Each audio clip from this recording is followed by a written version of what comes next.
What if extra virgin olive oil was a body first lever for anxiety in the body? So things like IBS, tight chest, insomnia, dread, not just a weight loss trend. So if you've been Googling olive oil shots or anxiety or inflammation and anxiety or gut health and anxiety symptoms, this is the angle that nobody's talking about, and it's a game changer. So I did a very modern thing the other day. I watched a YouTube video about olive oil shots. Yes, I know that sentence alone is a major red flag, but the claims weren't the usual flat tummy by Tuesday nonsense. The angle was anti-inflammatory benefits, so arthritis, joint pain, and metabolic health. And so my brain did what it always does after drowning the first dose and strolling across the kitchen to make a cuppa. It connected dots at warp speed, because if inflammation and gut irritation crank up physical stress signals, and anxiety is often experienced as physical symptoms, so IBS, aches, tight chest, insomnia, that wide but tired feeling, then this isn't just a health trend. It might be a nervous system lever, not a miracle, not a cure, a lever. And before we move on, this is not medical advice. This is an N=1 experiment plus an early look at what research exists. So if you've got gallbladder issues, reflux, pancreatitis history, or you're on meds that you're unsure about, or your body tends to throw tantrums when you change anything, please speak to your GP and use common sense. Also, if you're in an abusive situation or in crisis, this is not the moment for olive oil hacks. Please, please, please get real support. So here's why I'm doing this and why it's not for weight loss. So TikTok has turned olive oil shots into a weight loss and bloating trend, and I am not here for that. I'm 42, I've had arthritis since childhood, I already use essential oils for pain management, but I'm always interested in preventative strategies that might reduce baseline inflammation. And because I work with anxious, high-functioning humans all day, I'm also interested in this. What if some anxiety is your body being loud and your brain doing its job by interpreting that loudness as danger? So if your gut's irritated, your joints ache, your sleep's fractured, your blood sugar spiking and crashing, your nervous system doesn't exactly whisper it, it shouts. So all we have to do is figure out simple, easy to follow ways to shut it up. So here's what you'll discover in this week's podcast episode. So why olive oil shots might be relevant for anxiety in the body, not just weight loss, bloating, inflammation, etc. How inflammation and gut irritation can amplify physical stress signals, so IBS, aches, tight chest, insomnia, wide but tired feeling. What I found out when I searched PubMed for olive oil and anxiety, spoiler alert, made me really sad. The 3 hidden studies that are truly mind-blowing, my exact N=1 protocol, so dose, timing, what I'm tracking, and what's happened so far, how to choose an EVOO without becoming an olive oil sommelier, and finally a sensible ramp-up plan if you're reflux-prone, IBS-C, hormone-sensitive, or just human. So for anyone fighting anxiety, you'll already know it isn't just all in your head. It's instantaneous sensations, which sometimes hit with the same intensity as being rugby tackled by a 6'2", 18.5 stone muscle machine. So throwing things at you like tight chest, stomach flips, IBS symptoms, muscle tension, headaches, joint aches, insomnia, 3 a.m. wake-ups, that something is off feeling that you just can't seem to logic your way out of. So the reality is, if your body is constantly sending threat-ish signals, your brain will do what brains do. It will try to explain them. That explanation ends up spiraling into worry, rumination, dread, irritability, and panic because it can't figure out what is going on. Your body feels under threat, but your physical senses can't find anything in your vicinity which is actually threatening. And trying to wrap your mind around this whole biology-brain dissonance is enough to send anyone to therapy, even without needing a traumatic backstory trigger event worthy of a standing ovation at a red carpet event. So if extra virgin olive oil, EVOO, genuinely reduces inflammation and supports digestion, it's at least plausible that it could reduce some of the physical noise that keeps anxiety switched on.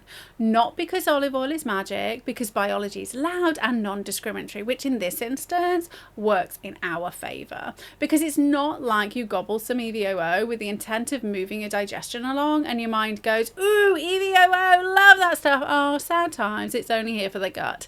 Then completely ignores the cascade of chemical reactions. Instead, it joins in on the EVOO body chemistry triggering feast, whether you like it or not.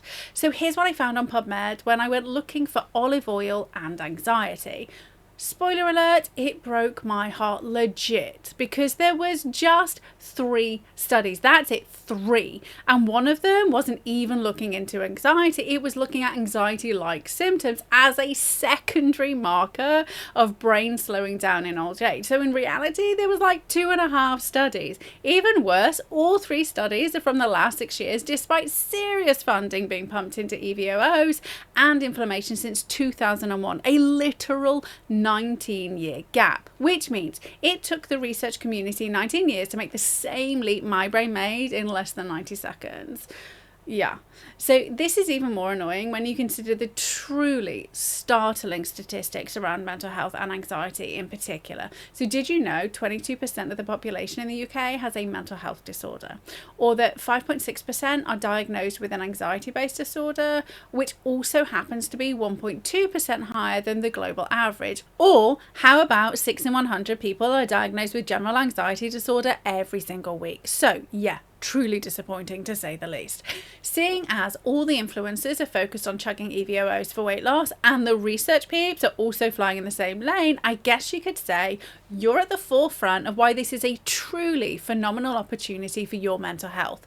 Welcome to the tip of the spear. So here's the quick non-science speak breakdown of all 3 studies. Importantly, all 3 studies didn't just conclude with eat more Mediterranean food and slather it with EVOO. Instead, they specifically separated EVOO out from meals and gave it as a daily dose. So study number 1, what I like to call the shut the front door study, metaphorically, not literally. And if you couldn't figure out from that new title, this one truly blew my mind. In a human trial, a daily EVOO dose of 52 millilitres a day, which works out about 3.5 tablespoons, anxiety dropped by 38.23% and depression by 55.17%. Yes, you heard that right. Those numbers are not a slip of the tongue. Depression, which is like anxiety's evil bestie, dropped more than a half. Look, I'm not going to pretend one study is a universal truth or that we can sack all the therapists right now, even though this is like my complete end goal, but it is most definitely enough to make me go, okay, why aren't we talking about this more? Study number 2, the wait you said what study. Now this one isn't a human study, so we do need to be a little bit careful. It used mice, and I am not going to go in what they did with the mice, because I personally think when testing things like actual food sold in a supermarket, we can for sure skip the animal torture trials. But in a nutshell, please don't go panic buying olive oil in the same way people went nuts over toilet rolls in 2020. However, the result, truly fascinating. And here's the gist. So researchers looked into oleocanthal, which is a natural compound found in extra virgin olive oil, and it's one of the things that gives good olive oil that peppery back of the throat kick. What they found was in lab-grown nerve cells, oleocanthal increased brain-derived neurotropic factor, so BDNF. And BDNF is kind of like your brain's growth and repair signal. It's involved in learning, resilience, and how well your brain adapts. And when they blocked the BDNF pathway, oleocanthal stopped showing the same effect, which suggests it wasn't random. And in inflamed conditions, oleocanthal turned down genes linked to inflammation. Plus, a single oral dose increased BDNF signals in the brain, and a short course reduced depression-like behavior, which means oleocanthal was doing 2 things that matter for mental health. First up, turning down inflammation. Secondly, turning up brain-supportive signaling. Most astounding was what they explicitly state in their conclusion. These changes were comparable to those induced by the positive control antidepressant drug fluoxetine. So do we know the same thing happens in humans at real life doses? Not for certain, as the human study is a single study and it only had a small number of participants. But as early evidence, this isn't just wellness fluff, it's a strong start. Also, you start to see why I was so saddened after reading these. Study 3, the move over 6 weeks for therapy to kick in study. First up, truth over spin. This one, also not a human study. Secondly, it didn't show a clear reduction in anxiety-like behavior, but it did show something I care a lot more about than a single behavior test. So daily consumption of high phenolic olive oil increased hippocampal neurogenesis in older rats, which, when translated out of science speak, means it helped the brain make new neurons in an area involved in memory, learning, and emotional regulation, which is unbelievably powerful, especially if you're doing therapy or trying to change any habits, and here's why. So new habits require new wiring, aka neurons. Also, behavior change requires repetition and plasticity, which doesn't stop when you age, but it does slow down quite dramatically. And finally, your brain undergoes synaptic pruning overnight, which is like hitting that delete button obsessively over the text message for the 99th time before you rewrite it, which means if your brain is better able to grow and adapt, your new normal will stick much faster. Look, EVOO might not be a magic anxiety switch, because in reality nothing is, but in this early research is definitely something to get excited about. Even these 3 studies showcase that it has huge potential to be a non-medicinal support mechanism for anyone trying to change their emotional habits. Whether you're a regular old adult just trying to be a little bit healthier, somebody stressed out, or even potentially kids who were thrown into the classrooms for hours on end attempting to mold their noggins before boredom kicks in. We should definitely be considering it as a tool in the mental health toolbox. Oh, and a fascinating tidbit before we move on. Olive oil used to be stocked in pharmacies, not supermarkets. So perhaps our great grandparents knew things that we're only just rediscovering. So here's my N=1 experiment. So what I'm doing right now. Firstly, dose, what I'm doing and why I'm not treating it like a religion. So the YouTube protocol I saw was like 3 tablespoons a day. And initially I was like, that sounds like a lot, especially because I don't like it. Mainly because the guy in the video looked about 6 foot tall and male, and I'm 5'4" and very definitely female with a hormone system that enjoys making surprise announcements. And I've made those types of mistakes before. But study number 1 was also using a similar dose, and there's no point in only dipping your toes in the water, so I'm going all in, and that is the current norm. So 3 tablespoons chugged straight from the measuring spoon, but I'm not going to force myself to do penance if I mess up and forget a dose. Secondly, timing, how I'm taking it. So I'm currently taking it about an hour before food. First shot on waking, then I walk the dogs for about 20 minutes, really slowly because they're old, then sit or elliptical for 20 minutes depending on my needs, and then breakfast, which is usually kefir and milk and berries, protein shake, yum. Then I try the other shots about an hour before lunch and dinner. Thirdly, what I'm tracking daily. So anxiety in the body markers. Although I started this journey just for my arthritis, I'm really interested in the anti-anxiety potential. Well, I've already done a lot of healing and I can't honestly pin down the last time I had a bout of anxiety. It's probably well over 5 years. I do get stressed out. I'm human. I have to work for a living, and with work comes a whole heap of frustration. So I'll do my best to also track the stuff that actually matters for anxiety in the body. But I'm specifically testing these things. So joint stiffness between 0 and 10, plus morning mobility. IBS symptoms, so bloating, pain, urgency, reflux and nausea, because fat can do that. Sleep, time to fall asleep, 3 a.m. wake up, sleep quality. Body anxiety, so things like jitters, tight chest, doom feeling, restlessness, mood, irritability, rumination loop, stress tolerance, and my monthly cycle, so where I am and what I was experiencing last cycle. So I'm already on day 3, so here's a little update on what I found so far. Taste, gross. The peppery side I'm cool with, but I really do not like the taste of olive oil. Olives, love them. Olive oil, until this week, has stayed firmly away from my plate. Really. No gagging, but I'm pretty sure the face I could make sees me bringing home the Gurning trophy. No digestive chaos yet, but day 3 is supposed to be the most interesting for bathroom breaks, so watch this space. I'm a reactive eater, so I'm really finding it difficult to remember to take it an hour before I realise I'm hungry and then need to eat. So here's how I choose my EVOO, so you don't have to become an olive oil sommelier. So I'm using Odessa PDO Kalmata extra virgin olive oil. I spent 20 minutes in the supermarket reading labels like a really suspicious raccoon, and had I been there any longer without making a decision, I'm pretty sure I'd have been rounded up by an overzealous security guard. So my criteria was simple. Ingredient list, extra virgin olive oil only. Dark glass bottle, decent quality markers, so PDO, and this one had a great taste award, and I thought, why the heck not? Plus, I have a niece called Odessa, which is kind of similar, so I'm thinking it must have been fate. So do you have to use this one? No. This really isn't a plug, which is why there's no embedded affiliate link anywhere in the show notes or a description. I'm just trying to get ahead of the comments asking which one I'm using.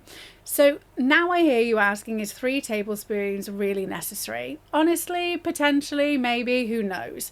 Not because fat is evil, but because your gut doesn't always appreciate being surprised and the science is mixed. So 3 tablespoons is also a meaningful amount of energy. So that doesn't automatically mean weight gain. Bodies are way more complex than that, but it does mean dose matters. So the anxiety reducing human study was using roughly 3.5 tablespoons, and the studies mentioned in the YouTube video also used around 3 tablespoons. But some research out there shows you only need half a tablespoon, about 7 milliliters a day, to see some health benefits. So if you want to join in, then you absolutely don't have to go crazy. Instead, give it a try without turning your digestive system into a protest march. So a gentler ramp up could look something like this. Start with 1 tablespoon a day for a week, broken down into 3 5 ml doses. Take it with little food if you're reflux prone. Only increase if your digestion stays calm. And if you're smaller, female, hormone sensitive, IBS prone, or already inflamed, I'd personally see you rather go lower and consistently rather than go big and regret it. Now, before we finish up, there's something I'd really like to clear up, because this claim was also in the YouTube video that kickstarted this whole peppery slime ride. So when people say it's like Ozempic, what they actually mean is this: it has been shown to influence satiety and gut hormone signaling pathways that affect appetite and blood sugar response. And that doesn't mean it's the same as a GLP-1 medication, which is cool for us because it also means you don't need to worry about the dreadful side effects that have led to worldwide lawsuits. What it does mean, however, is that your body has multiple ways to regulate hunger, glucose, inflammation, and stress signaling. And fats, especially in certain forms, are a huge part of that conversation that we've forgotten about in our low-fat quest to be slim. So my goal here isn't to copy a drug or to encourage you to chug olive oil like it's going out of fashion. It's just to find ways to help reduce the biological noise that makes your nervous system feel like it's being hunted. So the real point to all of this is to hopefully get you to stop treating anxiety like it's separate from your body. I've said it before and I'm going to say it again. Your mind and body are not separate. That's not spiritual. It's not some woo-woo fantasy fluff. That's pure biology. If your anxiety shows up as IBS, aches, insomnia, tightness, fatigue, dread, or that constant I can't settle feeling, the fastest way to heal is via body first levers, not because you're broken, but because your system is just overprotective. So are you ready to uncover what type of anxious human you are? Because if you keep trying random hacks and they work for 3 days, then stop working, it isn't because you're broken. You may just be using the right tool on the wrong nervous system. So the 100% free happiness archetype test shows you the pattern you default to under stress and what to do about it. So you can stop guessing and start regulating like an adult who has their shit together. Links in the show notes below. Oh, PS, I'll absolutely be reporting back. I'm treating this like a proper N=1 experiment, and I'll update you with what happens. So if you want the follow-up, do keep your eyes out. I'll do a what changed, what I'll do differently post once I've got enough data to be useful. See you then.